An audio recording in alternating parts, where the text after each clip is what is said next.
What are the best meta decks in Yu-Gi-Oh right now? Today, big dog, we've had 2 weeks of regional events, and we're going to be talking about what are the strongest decks that you can use in preparation for your event, why they are liked that way. And of course, as per usual, we're going to put some deck list on my Patreon as a special thank you for helping me pay my editors. You guys are getting paid? I actually thought that I knew what the top 5 decks were, but statistics will probably even prove you wrong. Let's go ahead and jump on in. What's going on with y'all, big dog? And it is an amazing day for Yu-Gi-Oh! I hope that's your day phenomenal. But if it isn't, don't let what happened at the beginning of your day ruin the rest of your day. Now, of course, if you guys didn't know, it has just so happens to be that day, big dog. It's Update Monday, a particular time where we talk about something not only to better you as a Yu-Gi-Oh player, but to better you overall as a person. In case you guys didn't know, Friday was my birthday, and today I actually want to say something that's been following me and I know can help you. Be yourself. Now, this can mean a lot of things, right? Everybody always says, oh, be yourself, don't be somebody else. But I think it's a little bit more than that. Being yourself isn't necessarily about what you have in life. Being yourself is knowing who you are in life. I know for a fact, chat, 10 toes down. I'm a beast, I'm a dog, I'm a muggy problem. And if you a goon, then what's a goon to a goblin? But knowing everything about your strengths and weaknesses is the most important thing, and I genuinely urge you to take that journey to figuring out who you are. Once you figure that out, I promise you, life is just so much easier. Just like how we gotta figure out what are the best decks in Yu-Gi-Oh right now. Cali got a new head wrap for his birthday. We know y'all tired of seeing this one. There are some strategies that statistically are really good right now, and I want to put you on game in this particular tier list. And then there's still the same old but gold strategies, but have gotten a little bit different that we want to talk about. Of course, things are bound to change once we get that Rage of the Abyss set, and possibly into the weeks leading up to it. But let's go ahead and start off with the elephant in the room. As you guys should already know, Yubel is one of the best Yu-Gi-Oh decks. And to be honest, I'm actually quite disappointed.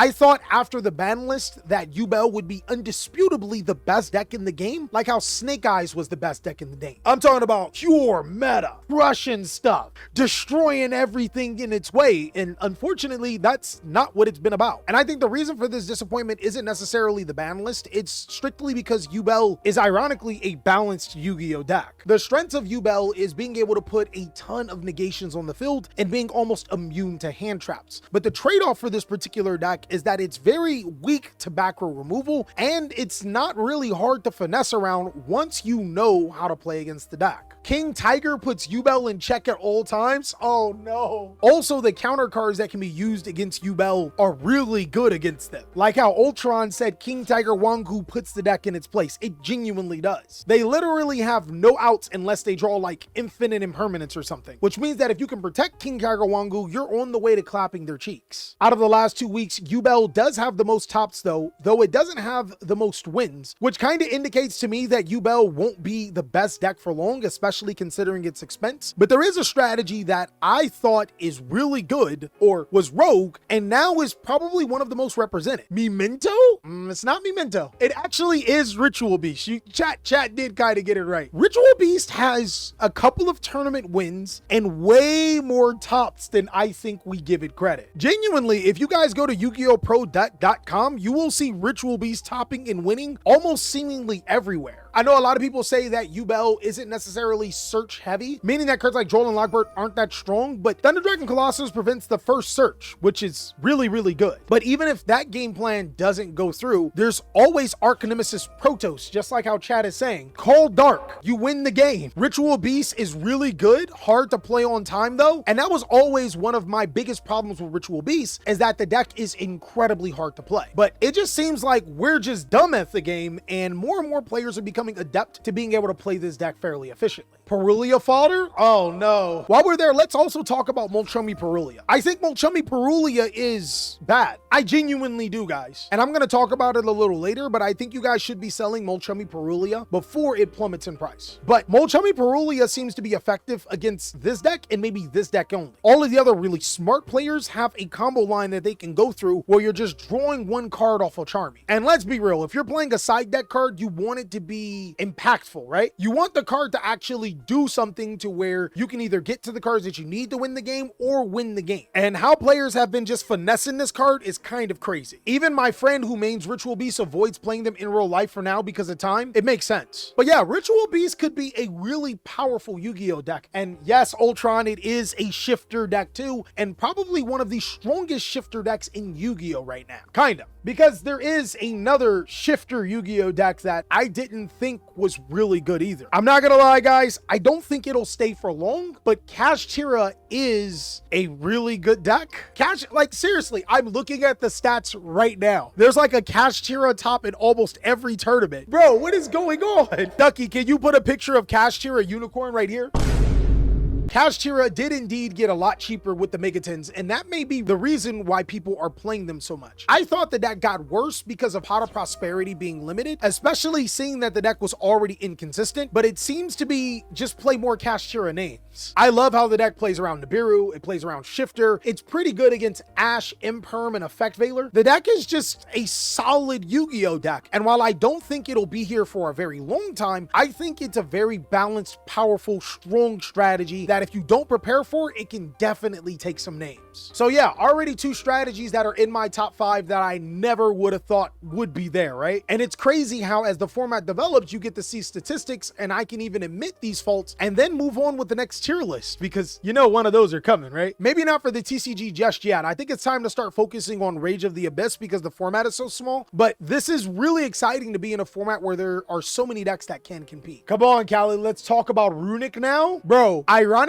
there have not been a lot of Runic players, if any, that have topped. Some of the more disappointing strategies to me that have happened this weekend. Memento, I thought Memento would be like second place at this point in time. The deck is outrageous, especially considering that Nightmare Griffin is not a banned Yu-Gi-Oh card, guys. I think this deck's crazy, and it still has time to recover. I think that Whitewoods have been incredibly disappointing. With almost no hits on the ban list, this strategy has went Avatar on us, chat. There hasn't been enough tops for me to justify it as a top 5 deck. You're telling me 2 Fountain isn't good enough? I'm telling you either players are being man enough and just not playing stun, or 2 Fountain isn't good enough. Another strategy that I'm pretty disappointed at, though I do think is just because players aren't on it, is easily Chimera. I think Chimera is probably the best deck in Yu-Gi-Oh and could be considered the best deck to play Fiendsmith. But again, this isn't about what I think. This is about hard facts and statistics here, chat. Even Branded in the top 5? Statistically, no. I'm very disappointed in Branded. Losing Branded Fusion to 1 should not make it less than a top 5 deck, but statistically speaking,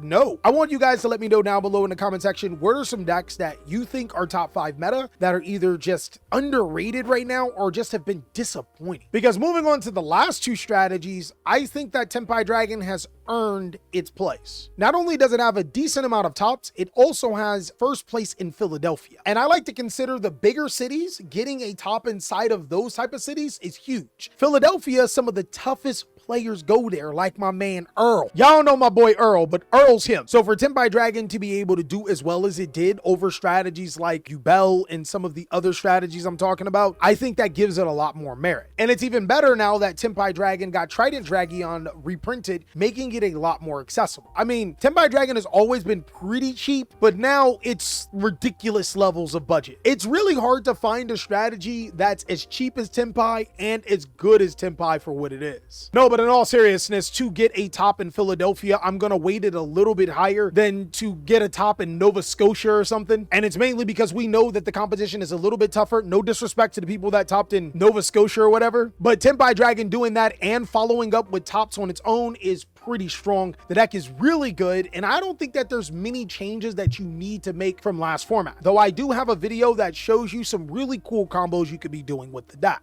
And lastly, guys, there's one more strategy. This is literally the top 5 Cali is wrong video. Can you guys guess the last strategy? Voiceless voice? You know voiceless voice did get a top. So the last strategy that is easily one of the best decks in Yu-Gi-Oh is Fire King. Now, I was not expecting Fire King to be this damn good, but I should have known by playing Master Duel that Fire King was going to be this damn good. And I think another thing to watch out about this strategy is that we know for a fact that Fire King Yoconics is going to be coming out sooner or later. And once that dark card does come out, it makes Fire Kings even stronger. You see, having the Snake Eyes cards like Ash and Poplar Limited doesn't really do enough to Fire Kings because it only needs those cards to get the Fire King engine going. You never really played multiple copies of these cards anyways. And I think one of the best things about this deck is that it is just so freaking hard to beat. Anytime you destroy a fire monster, well, here comes Gay Garunix. The Chicken Nugget is the best deck? Oh, easily. I think Chicken Nugget is probably a little bit stronger than Yubel right now. Fire King Kirin is one of the most devastating cards in the game. Bro, it can destroy cards that you want to stop, and then